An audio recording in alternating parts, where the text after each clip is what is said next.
پاکستان کی کون سی ایسی چیز ہے جو کہ باقی دنیا کے پاس نہیں ہے؟ پاکستان کے پاس کیا ایسا ہے؟ نہیں نو مثلاً نو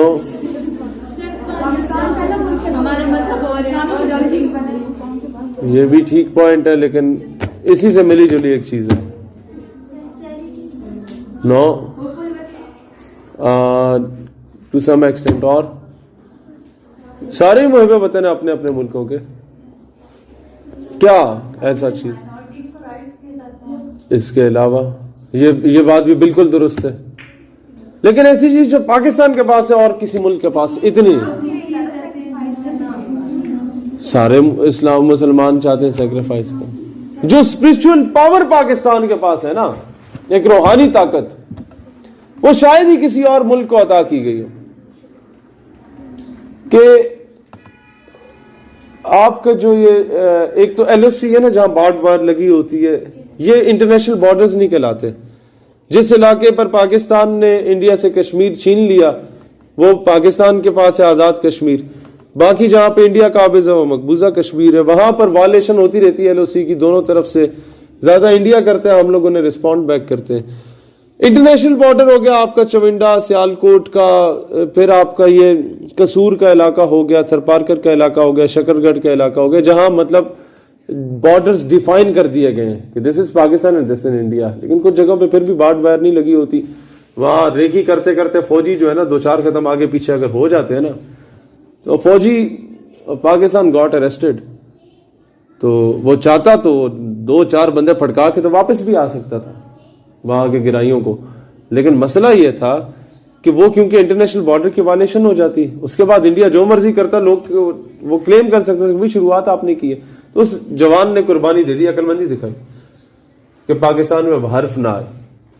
ہی گاٹ اریسٹڈ کہ صبح ایسے یونٹ کے حوالے کریں گے، ابھی ادھر لوکل ایک گھر میں باندھ دو، تو صبح یونٹ کے حوالے کرتے ہیں. ہوا کیا کہ وہاں یہ جس طرح کھڑکی بنی ہوئی ہے نا آپ کے کلاس روم میں، وہاں ایک کھڑکی بنی ہوئی تھی اس کمرے میں. تو ایک بوڑھی ماں آیا کرتی تھی اور اسے گھور کے دیکھا کرتی تھی اور پھر وہ چلی جاتی. دوبارہ آئی، گھور کے دیکھا، پھر چلی گئی. تیسری بار جب آئی نا، اس نے کہا ماں جی تو کی تکلیف ہے. اس نے کہا کہ جی ہم پاکستان اس لیے ہم نے بنایا تھا کہ تم یہاں اسمگلنگ کرو.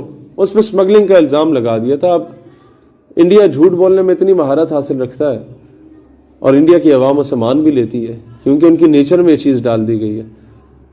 آپ کبھی بور ہو رہے ہو اور ٹائم نہ گزر رہا ہو تو آپ کے لیے بہترین ٹائم پاس کرنے کے لیے جو طریقہ کار ہے وہ یہ ہے کہ آپ انڈیا کے کسی نیوز چینل کو دیکھ لیا کریں. وہ ایک کبوتر پہ پورا دن خبریں چلانے کو تیار ہوتا ہے کہ پاکستان سے کبوتر آیا، اس کی آنکھ جو ہے وہ لال قلعے کی طرف تھی، دوسری آنکھ مودی کے گھر کی طرف تھی، تو ابھی اس نے مودی کو مار ہی دینا تھا کہ ہم نے کبوتر مار گرایا. اب ہوا کیا کہ آپ لوگوں کا خیر وہاں پر اس بزرگ جو خاتون تھی اس نے کہا ہم نے پاکستان اس لیے بنایا کہ تم یہ اسمگلنگ کرو. اب اس تک پیغام یہ پہنچا تھا اس طریقے سے. اس نے کہا ماں جی اول تو پاکستان آپ نے نہیں بنایا، آپ تو سکھوں کے گھر میں رہ رہی ہیں، آپ نے کیسے پاکستان بنا لی؟ اور دوسرا یہ کہ میں اسمگلر کوئی نہیں ہوں. اس نے کہا بیٹا مجھ جیسی لاکھوں خواتین ایسی ہیں at a time of partition جنہیں اغوا کر لیا گیا تھا، آج انہیں ہندو اور سکھوں کے گھر میں ہندو اور سکھ بن کے زبردستی رہنا پڑتا ہے. لیکن آج بھی جب میرے بچے بیمار ہوتے ہیں تو میں تسبیح پہ اول و آخر درود شریف پڑھ کے پاکستان پاکستان پاکستان کا ورد کر کے جب بچوں پہ پھونکتی ہوں تو اللہ تعالیٰ انہیں شفا عطا کرتا ہے. یہ ہے وہ اسپرچل پاور جو آپ کے ملک کے پاس ہے، جو کسی اور قوم خطے قبیلے کے پاس نہیں ہے. اب آتے ہیں آپ کا جو نظریہ پاکستان کا کانسیپٹ تھا اقبال کا اور قائد اعظم رحمت اللہ علیہ کا. بیٹا ایک ڈیبیٹ سٹارٹ ہوئی تھی جس میں اس وقت کے ہندوستان کے مسلمان 2 حصوں میں تقسیم ہو گئے تھے. ایک حصہ وہ جو دور حاضر میں ہمارے حکمرانوں کا حصہ ہے، جو اس وقت انڈیا کے فیور میں تھے. وہی آئیڈیالوجی آج people who are at the helm of affairs وہ رکھتے ہیں. وہ آئیڈیالوجی کیا ہے؟ وہ یہ ہے کہ قوم وطن سے ہے، مذہب سے نہیں ہے. مختلف مذاہب کے لوگ جب اکٹھے ہو کے بیٹھتے ہیں تو قوم بن جاتی ہے. یہی آپ نے پڑھا ہے نا نصاب میں بھی, جو کہ سب جھوٹ ہے. اقبال کا کانسیپٹ تھا ان تازہ خداؤں میں بڑا سب سے وطن ہے. دور حاضر کے جو بت آپ بنا بیٹھے ہیں, سیاستدان بت سمجھتا ہے نا کرسی کو, اس کے پیچھے ساری زندگی لڑتا ہے, لوگوں کے راستے بند کرتا ہے, لوگوں کو جھوٹی FIR کٹواتا ہے, لوگوں پہ ظلم و زیادتی کرتا ہے. پیسہ ہم سب کا بت بن چکا ہے دور حاضر کا. تو ان تازہ خداؤں میں بڑا سب سے وطن ہے, جو پیرہن ہے اس کا وہ مذہب کا کفن ہے. جو اس کو اپنے اوپر مسلط کر دیتا ہے وہ گویا مذہب کا کفن بنا دیتا ہے, اسے قبر کے حوالے کر دیتا ہے. تو لوگوں نے کہا اقبال اسے مزید الیبوریٹ کریں. وہ مزید الیبوریٹ کیا گیا تو سمجھ آئی. اقبال کہتا ہے بتانے رنگ و خون کو توڑ کر ملت میں گم ہو جا, نہ تو رانی رہے باقی نہیں رانی نہ افغانی. اچھا جب کوئی قوم نہ رہے پھر کیا, پھر ہماری آئیڈینٹی کیا ہے؟ اقبال نے جواب دیا بازو تیرا توحید کی قوت سے قوی ہے, اسلام تیرا دیس ہے تو مصطفی ہے. کہ تمہارا ملک اگر کوئی ہے تو وہ اسلام ہے, اور تمہاری ذات پات اگر کچھ ہے تو وہ خان ملک چودھری نہیں ہے, وہ مصطفی ہونا ہے. اب سمجھ آئیے اس کانسیپٹ کا. اب لوگوں نے کہا کہ یار نہیں یہ غلط کہہ رہا ہے. اصل بات تو یہ ہے کہ ہمارے ساتھ والے گھر میں ہندو رہتا ہے, وہ اس زمین پہ پلا بڑا, اسے اس زمین سے محبت ہے, اور میں اس زمین پہ پلا بڑا, تو ہمیں اس وجہ سے ایک دوسرے سے محبت ہے, ہم اکٹھے رہ سکتے ہیں. ہمارا رہن سہن ایک جیسا ہو گیا, ہماری زبان ایک جیسی ہو گئی, ہمارا اٹھنا بیٹھنا ایک دوسرے کے ساتھ ہے. اب ایک اور زبان بولنے والا دنیا کے دوسرے نکڑ میں رہنے والا جو مسلمان ہے وہ کس طرح ہمارا آ کے بھائی بن سکتا ہے, وہ ہماری قوم کا حصہ کیسے ہو سکتا ہے؟ ٹھیک ہے مسلمان ہوگا لیکن دوسرے علاقے میں رہتا ہے, دوسرے ملک میں رہتا ہے, اس میں اور ہم میں اتنی چیزیں مشترکہ نہیں ہیں. یہی کانسیپٹ ہے جو پاکستان اور افغانستان کے مسلمان کو لڑوا دیتا ہے آپس میں. اب سمجھ آئیے, یہی کانسیپٹ ہے جو سعودی اور یمن کو آپس میں لڑوا دیتا ہے, عراق ایران کو لڑوا دیتا ہے, عراق اور کویت کو لڑوا دیتا ہے آپس میں. اب کیا ہے, اقبال کو یہ جب سوال کیا گیا, مسلمان اس بات سے کنونس ہونا شروع ہو گیا کہ یار یہ لوگ صحیح ٹھیک کہہ رہے. اقبال نے جواب میں کیا کہا کہ صہیب رومی روم سے اٹھ کے آئے, بلال حبشی حبشہ سے اٹھ کے آئے, سلمان فارسی فارس سے اٹھ کے آئے, اور عرب میں رہنے والے عربی صحابہ کرام کے بھائی بن گئے. یہ سارے دوسرے علاقوں سے اٹھ کے آنے والے, حبشہ فارس روم سے. ابو جہل اور ابو لہب اسی قوم خطے قبیلے انہی خاندان کے صحابہ کے بھائی نہیں بن سکے. تو تب جا کے ثابت ہوا کہ قوم مذہب سے ہے, مذہب جو نہیں تم بھی نہیں, جذب باہم جو نہیں محفل انجم بھی نہیں. اب سمجھ آئے یہ کانسیپٹ کہ قوم جو ہے وہ مذہب سے ہے. اب ایک اور سوال پیدا ہوتا ہے کہ یار اقبال, ایک طرف آپ یہ کہتے ہیں کہ چین و عرب ہمارا, ہندوستان ہمارا, مسلم ہے ہم, وطن ہے سارا جہاں ہمارا, کہ ساری دنیا تہاڈی ہے, اللہ دی زمین ہے, اس اللہ دا قانون ہے, تو ساری زندگی آپ کے لیے, دنیا آپ کے لیے مسجد بنا دی گئی, وہاں آپ جا نماز جہاں مرضی رکھے نماز پڑھے, اللہ کے آگے سجدہ ریزو. پھر 1.5 انچ کی مسجد پاکستان بنانے کی کیا تک بنتی ہے؟ اب اس, اور یہ بھی کانٹرڈکشن آنا شروع ہو گئی کہ بھی ایک طرف اقبال کہتا ہے کہ مسلمان باؤنڈریز کا محتاج نہیں ہے, پوری دنیا مسلمانوں کی ہے, اور دوسری طرف یہ بھی کہتا ہے کہ جی شمال مغرب میں ایک علیحدہ ریاست بھی ہونی چاہیے مسلمانوں کے لیے, اور وہ قائد اعظم بھی اس چیز کو انڈورس کر رہے ہیں, سر سید نے بھی یہ کانسیپٹ پہلے دے دیا تھا. یہ کیا معاملہ ہے؟ تو اس کا جواب قائد اعظم نے کچھ یوں دیا کہ there should be a separate homeland for the Muslims in the subcontinent, جہاں پہ مسلمان اپنے Islamic values, norms, traditions, culture اور سب سے بڑھ کے گورننس کے سسٹم کو پریکٹیکلی امپلیمنٹ کر سکے, اور جہاں پر ایک ایسا ماڈل دنیا کے سامنے لا سکے کہ یہ اسلام ہے, وہ اسلام نہیں ہے جو سلطنت عثمانیہ کے زوال کے بعد ترکوں نے حال کیا. اس کا مصطفیٰ کمال اتاترک نے, ناٹ ترکوں نے. ترک ہماری طرح بہت عشق رکھنے والی قوم ہے حضور علیہ السلام سے. پھر نہ یہ وہ اسلام ہے جس کا مغلوں نے اینڈ ٹائم پہ حال کر دیا دین الہی کو لانچ کر کے, اور یہ مغل بادشاہ میں کئی اس طرح کی خرافات آ گئیں. پھر اس سے پہلے ماضی میں کردوغلو اور سعد الدین کوپیک تو ہر جگہ پائے جاتے تھے نا, غداریاں کرنے والے اور آپس میں لڑنے والے اور پھر حکومتیں ہتھیار لینے والے اور حکومت کی خاطر مسلمان کا قتل کرنے لگ گیا، تو لوگ کہیں اس نظام کو اسلامی نظام نہ سمجھ بیٹھے اور اسلامی نظام کو اتنا کانٹروورسیز اور متنازع بنانے کی کوشش کی گئی تاریخ کے وہ اوراق سامنے لا کے. قائد اعظم کہتے ہیں کہ ایسا نظام آنا چاہیے ایسی ریاست میں جو دنیا کو، کیونکہ اس وقت اس دور میں 40s کی دہائی میں کہیں پر بھی اسلام پریکٹس نہیں ہو رہا تھا as a religion of state, جو صحیح معنوں میں امپلیمنٹ ہو رہا ہو پورے اسلام کے قواعد و ضوابط کے مطابق. انہوں نے کہا ایک ایسا ماڈل ہو جہاں پر وہ ساری چیزیں امپلیمنٹ ہو رہی ہیں پریکٹیکلی، اور دنیا کو ہم دکھا سکیں کہ ہاں یہ ہے اسلام، کہ آپ زکوٰۃ لے کے پھریں زکوٰۃ لینے والا کوئی نہ ہو. یہ ہے اسلام کہ جب کسی بکری کو کوئی بھیڑیا جکڑ لیتا تھا تو وہ چرواہا کہتا تھا لگتا ہے عمر بن عبدالعزیز وفات پا گئے، اور 5 منٹ بعد اعلان ہو جاتا تھا اتفاق سے کہ واقعی وہ وفات پا گئے. تو کسی نے کہا تمہیں کیسے اندازہ ہوا؟ تو انہوں نے کہا کہ جب سے یہ حاکم وقت بنے تھے، خلیفۃ المسلمین بنے تھے، تب سے کسی بھیڑیے کی جرت نہیں تھی کہ کسی غریب کی بکری کی طرف نظر اٹھا کے بھی دیکھے. انسان تو انسان، حیوان بھی بندے کے پتر بن جاتے تھے. عدل و انصاف کے تقاضے اس طریقے سے قائم ہوتے تھے. تو وہ نظام کو امپلیمنٹ کرانے کے لیے پاکستان وجود میں آیا، بٹ انفارچونیٹلی وہ نظام ابھی تک امپلیمنٹ نہیں ہوا، کیونکہ وہی انگریزوں کے کتے نہلانے والے جدی پشتی ہماری اوپر پھر قابض رہے، اور ہم لوگوں نے جدی پشتی ان کے حقے بھرنے کی زیادہ فوقیت دی. اب وہ کیسے ہوا سارا سسٹم، وہ میں آپ کو سمجھاؤں گا اس کے بعد. جو ٹاپک آئے گا عقائد و عبادات کا ٹاپک آتا ہے اس کے بعد. یہ کانسیپٹ سمجھ آ گیا نا، نظریہ والا عقائد و عبادات میں. سندھ کے کچھ ہندو بچے تھے ایک ادارے کے، ہندو اسٹوڈنٹس سے، دے ور فرام سندھ. دے انوائٹڈ می آن افطاری میری ٹیم کے ساتھ.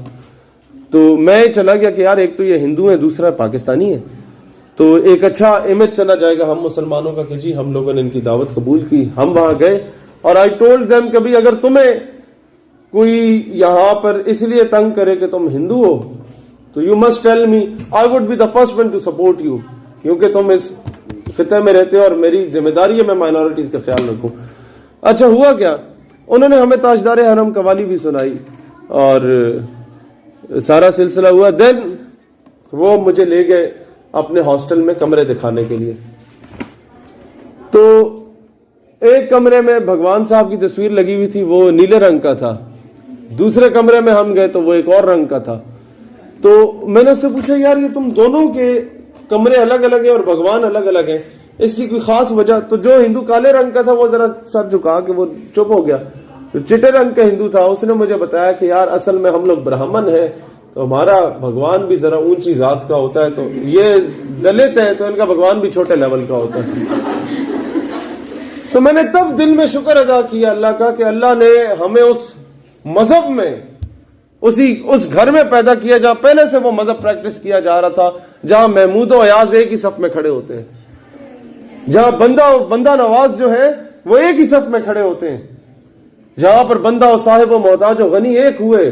بندہ یعنی ایک عام آدمی، صاحب the one who is at the leading end، محتاج مانگنے والا، غنی بانٹنے والا، سب کیٹیگری کے لوگ ایک ہی صف میں کھڑے ہوتے ہیں. تیری سرکار میں پہنچے تو سبھی ایک ہوئے.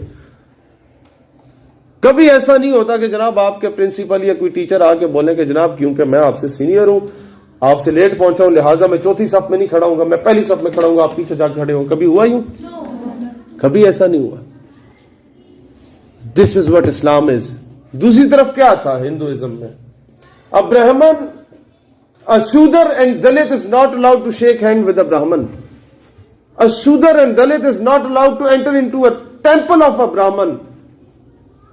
Nor they were allowed to enter into the house of a Brahman. وہ اگر غلطی سے آ بھی جاتے تو وہ ٹائلیں اور وہ بجری اٹھوا کے باہر پھینکوا دی جاتی کہ بھئی یہ ناپاک ہو چکی ہے. اینڈ دین کوئی گیتا پڑھتے ہوئے برہمن کو اگر سن لے دلت یا شودر تو اس کے کانوں میں سیسا پگھلا کے ڈالا جاتا تھا. اور پھر کوئی دلت پیدا ہوتا تھا تو بچپن سے ہی اس کے سر کے بال کٹوا کے گنجا کر کے اس کے منہ پہ، ماتھے پہ اور سر پہ اور پورے جسم پہ ٹیٹوز بنائی جاتے تھے کہ دور سے آئے تو پہچانا جائے تو آپ اپنا راہ الگ کر دیں. اسلام میں کیا ہے؟ کالے کو گورے پہ، گورے کو کالے پہ، عربی کو اجمی پہ، اجمی کو عربی پہ کوئی فوقیت حاصل نہیں. The better among you is the one جس کے پاس تقویٰ ہو، دا ون ہو از متقی اینڈ پرہیزگار. Got my point. اب آتے ہیں یہ جمہوری اقدار کے فروغ میں بھی یہی چیز ہے کہ آپ برابری کی سطح پہ بات کریں، کسی کے ساتھ زیادتی نہ ہو، اونچ نیچ کا مسئلہ نہ ہو، اور معاشرتی عدل و انصاف مساوات کا معاملہ بھی ہے.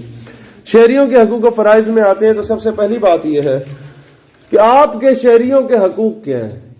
نمبر 1، ان کی ہیلتھ فیسلٹی انہیں دی جائے، ان کے بیسک رائٹس انہیں دیے جائیں جو ان کا حق بنتا ہے. ان کو میڈیکل فیسلٹی دی جائے، ان کی تعلیم کی فیسلٹی میٹرک تک آپ فری کر دیں، گورنمنٹ سکولز بنا دیں.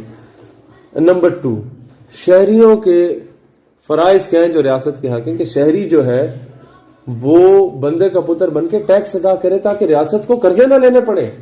نمبر 2، کہ آپ کا جو شہری ہے وہ اشارہ اگر بند ہے تو اس پہ رک جائے، کسی منسٹر صاحبہ کا صاحبزادہ بن کے، نواب کا پتر بن کے جا کے 4 بندوں کو گاڑی میں کچلنا ہے. یہ کیا ہے؟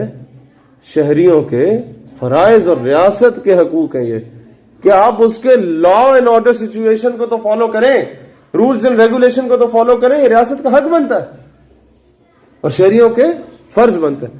اب آتے ہیں اخوت و بھائی چارہ. اخوت اس کو کہتے ہیں چبے کانٹا جو کابل میں تو ہندوستان کا ہر پیرو جوان بےتاب ہو جائے، وہ مچل جائے، لرز جائے کہ ہو کیا گیا. اب لوگ ہم سے سوال کرتے ہیں کہ یار ظلم فلسطین دے نکڑے چو رہے ہیں، تینوں کی تکلیف پئی ہے کہ اتنے آگے سڑک بلاک کی تھی بیٹھے ہوتے ہیں نا اس طرح کے سوالات. تو اتنے آگے احتجاج کرے، عجیب آدمی. بات یہ ہے کہ آپ کا بیٹا جب ایکسیڈنٹ ہو اور کوئی انگلی ٹوٹ جائے، کبھی آپ نے اپنی آنکھ سے پوچھا کبھی تینوں کی تکلیف ہے، تو کیوں نہیں سو رہی؟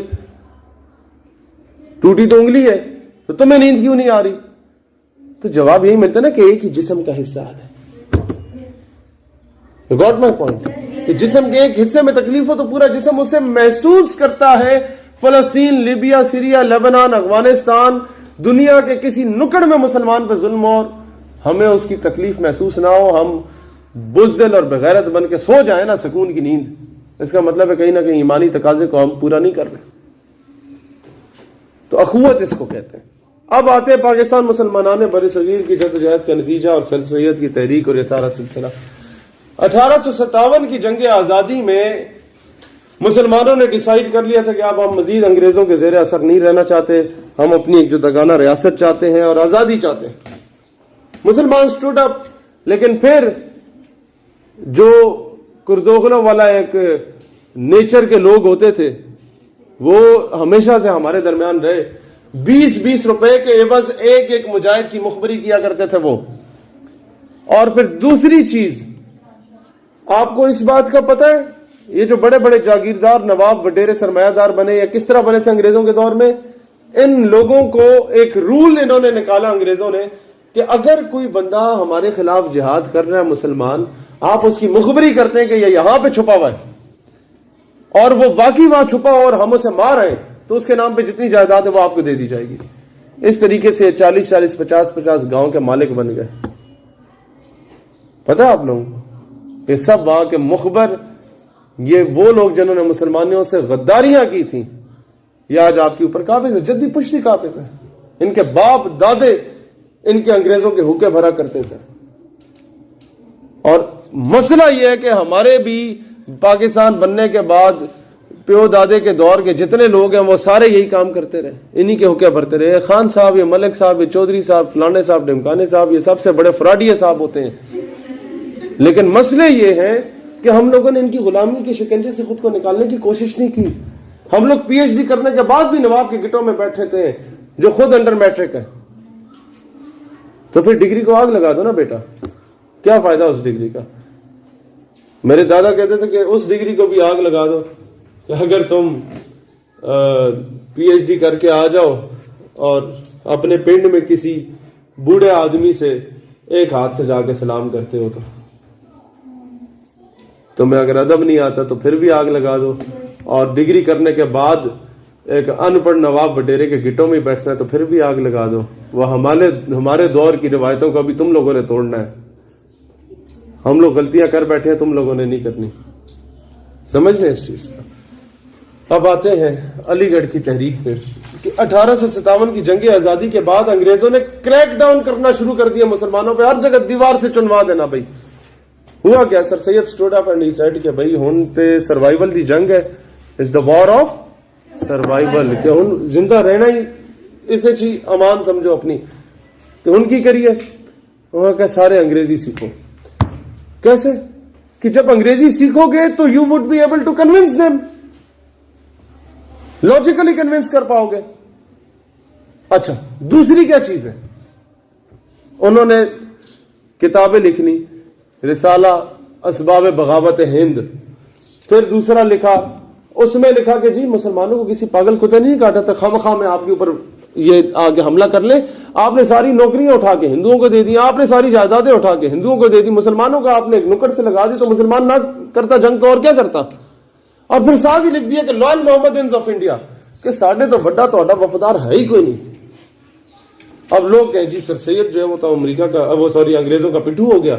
ایک طرف کہتا ہے کہ انگریزی سیکھو, دوسری طرف کہتا ہے کہ جناب یہ کام کر لو, ان سے ہم آپ کے وفادار ہیں. اب یہاں پر ایک اور لاجک ہے. ارطغرل دیکھا نا آپ نے؟ ارطغرل میں ارطغرل صاحب جو ہیں وہ سلیبیوں اور منگولوں سے ہاتھ بھی ملاتے ہیں, انہیں دعوت پہ بھی بلاتے ہیں, انہیں قالینیں بھی بیچتے ہیں, ان کے ساتھ کاروبار بھی کرتے ہیں, اور وقت آنے پہ ان کے قلعے کو بھی فتح کراتے ہیں. دس از وٹ پولیٹیکل ڈپلومیسی از. اور یہی وہ چیز ہے جو سر سید نے فالو کی.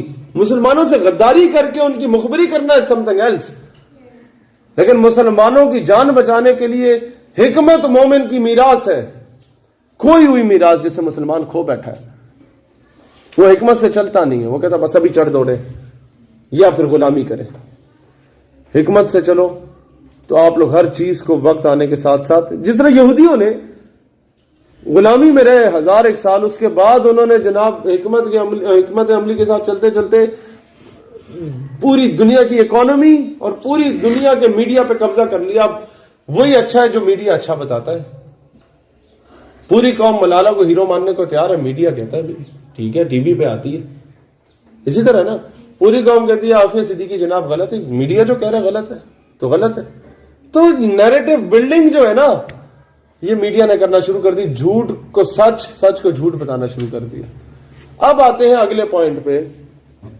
یہ سر سید کی تعلیمی خدمات اور یہ سارا آپ نے یاد رکھنا ہے کہ غازی پور میں مدرسہ کب قائم کیا, علی گڑھ میں کب قائم کیا, کس تاریخ میں محمد اینگلو اورینٹل کالج بنے, اسکول بنے, فارسی زبان کی ترویج کے لیے کب کام ہوا, یہ سارا آپ کو یاد ہونا چاہیے. اس سے پہلے William Hunter, Lord Abbott, Bosworth Smith کے کیا اقوال تھے کہ مسلمانوں کے ساتھ کیا ہوا, پیج نمبر 6 پہ یہ آپ کو یاد ہونا چاہیے. پیج نمبر 8 کا ادبی خدمات کا یہ شارٹ کوشچن اور ایم سی کیو میں ہر صورت میں آتا ہے کہ سر سید احمد خان شبلی نعمانی صاحب, نذیر احمد صاحب اور مولانا حالی رحمۃ اللہ علیہ کی تصانیف کے کیا کیا نام تھے, اور انہی کی تصنیف کے آگے ان کا لکھنا ہے. سر سید کے آگے آپ نے حالی صاحب کی خدمات پیش نہیں کرنی. ٹھیک ہے. اب آتے ہیں معاشرتی معاشی خدمات میں نے آپ کو بتا دیا جو کتابیں انہوں نے لکھی. سیاسی خدمات میں کیا تھا؟ Sir Syed was the first person who had given the concept of two nation theory. ان سے پہلے مجدد علی ثانی اور اعلیٰ حضرت بریلوی رحمۃ اللہ علیہ نے یہ کانسیپٹ دیا, but they were religious leaders, اور سر Syed was a political leader, تو پولیٹیکل حلقوں میں یہ نیریٹو زیادہ گیا. اب آتے ہیں آل انڈیا مسلم لیگ کے قیام. اس کے اسباب میں کیا تھا؟ نمبر 1 یہ تھا کہ جی انڈین نیشنل کانگریس کے پہلا مسلم لیگ کے قیام کا مقصد یہ ہے کہ جناب حکومت اور مسلمانوں کے درمیان بہتر تعلقات قائم کرنا, اور دوسرا مقصد بڑا امپورٹنٹ ہے, برصغیر کی دیگر اقوام اور سیاسی جماعتوں سے اجتماعی بھلائی کے لیے رابطے قائم کرنا, یعنی اپنا ایکسیپٹنس لیول کریٹ کرنا لوگوں میں. آپ میں سے کتنے لوگ چاہتے ہیں جی پاکستان میں اسلامی نظام آنا چاہیے؟ وہ ہاتھ کھڑا کرے جناب. سارے چاہتے ہیں. اسی طریقے سے ساری قوم چاہتی ہے کہ اسلامی نظام ہے, لیکن آتا نہیں ہے. کیوں؟ ہر 2-2.5 سال بعد نئی مذہبی جماعت بنتی ہے, اور ہر مولوی دوسرے مولوی کو کیا بولتا ہے؟ برا یا کافر بولتا ہے. ایک مسلک کا مولوی دوسرے اپنے ہی مسلک کے مولوی کے پیچھے نماز پڑھنے کو تیار نہیں ہوتا. جب یہ ساری چیزیں آتی ہیں نا پاکستان میں اسلامی انقلاب یا اسلامی نظام کیوں نہیں آیا؟ نمبر 1 یہ لبرل طبقہ، اس کی وجہ سے کہ یہ ہر ادارے میں گھسا ہوا ہے، قادیانیوں کا کچھ رول ہے بیچ میں، اور دوسرا سب سے بڑا رول ہمارے اپنے ہی مذہبی طبقے کا ہے کہ یہ ایک دوسرے کو ایکسپٹ کرنے کے لیے تیار ہی نہیں ہے۔ آپ نے نظام چینج کرنا ہے بیٹا، پاکستان میں جمہوری نظام ہے، جمہوریت کے تحت اگر آپ نے گورننس کے سسٹم میں آنا تو کیسے آئیں گے؟ میجورٹی از اتھارٹی، یعنی زیادہ ووٹ ملیں گے تو آئیں گے، تو وہ کیسے آئیں گے جب آپ سب کو غلط بولیں گے؟ اس کا طریقہ کیا ہے کہ you must have a acceptance level at each and every platform. مسئلہ یہ ہے کہ سیاسی جماعتیں جو ہیں وہ میدان تک رہتی ہیں، یونیورسٹی تک نہیں پہنچ سکتی، یونیورسٹی کے بچے میدان تک نہیں پہنچ سکتے، اور مذہبی رہنما مدرسے تک رہتے ہیں، یونیورسٹی والے مدرسے تک نہیں پہنچ سکتے۔ اب میں نے 26 سال میں کیا کرکس نکالا، 26 سال کیا جو پولیٹیکل ایکٹیویٹیز ہیں اس میں تو 8-9 سال کا میرا ٹینیور رہا، اس 26 سال کی عمر میں نے کرکس یہ نکالا بیٹا کہ ہماری سب سے بڑی کامیابی ہے کہ ہمارا ایکسپٹنس لیول مسجد مدرسے اور خانقاہ میں بھی ہو گیا، وہاں بھی جا کے ہم لوگ خطاب کرتے رہے، اور اسکول کالج یونیورسٹی میں بھی ہو گیا، کہ جب تک آپ کا ملا اور مسٹر ایک پلیٹ فارم پہ آ کے نہیں بیٹھتا، ایک دوسرے کو ایلین سمجھنا ختم نہیں کرتا، کوئی دوسری مخلوق سمجھنا ختم نہیں کرتا، تب تک ملک میں اسلامی نظام نہیں آ سکتا۔ اب سمجھ آ رہے ہیں آپ؟ تو اسی لیے پاکستان میں یا دنیا میں کہیں بھی آپ اگر کوئی چینج لانا چاہتے ہیں تو سب سے پہلے آپ ایک فوجی کی نظر میں بھی اچھے ہونے چاہیے، آپ بیوروکریٹ کی نظر میں بھی اچھے ہونے چاہیے، آپ جج کی نظر میں بھی اچھے ہونے چاہیے، آپ عوام کی نظر میں بھی اچھے ہونے چاہیے، آپ دوسرے مکاتب فکر کی نظر میں بھی اچھے ہونے چاہیے، اور دوسرے مذاہب کی نظر میں بھی اچھے ہونے چاہیے۔ آپ سمجھ رہے ہیں؟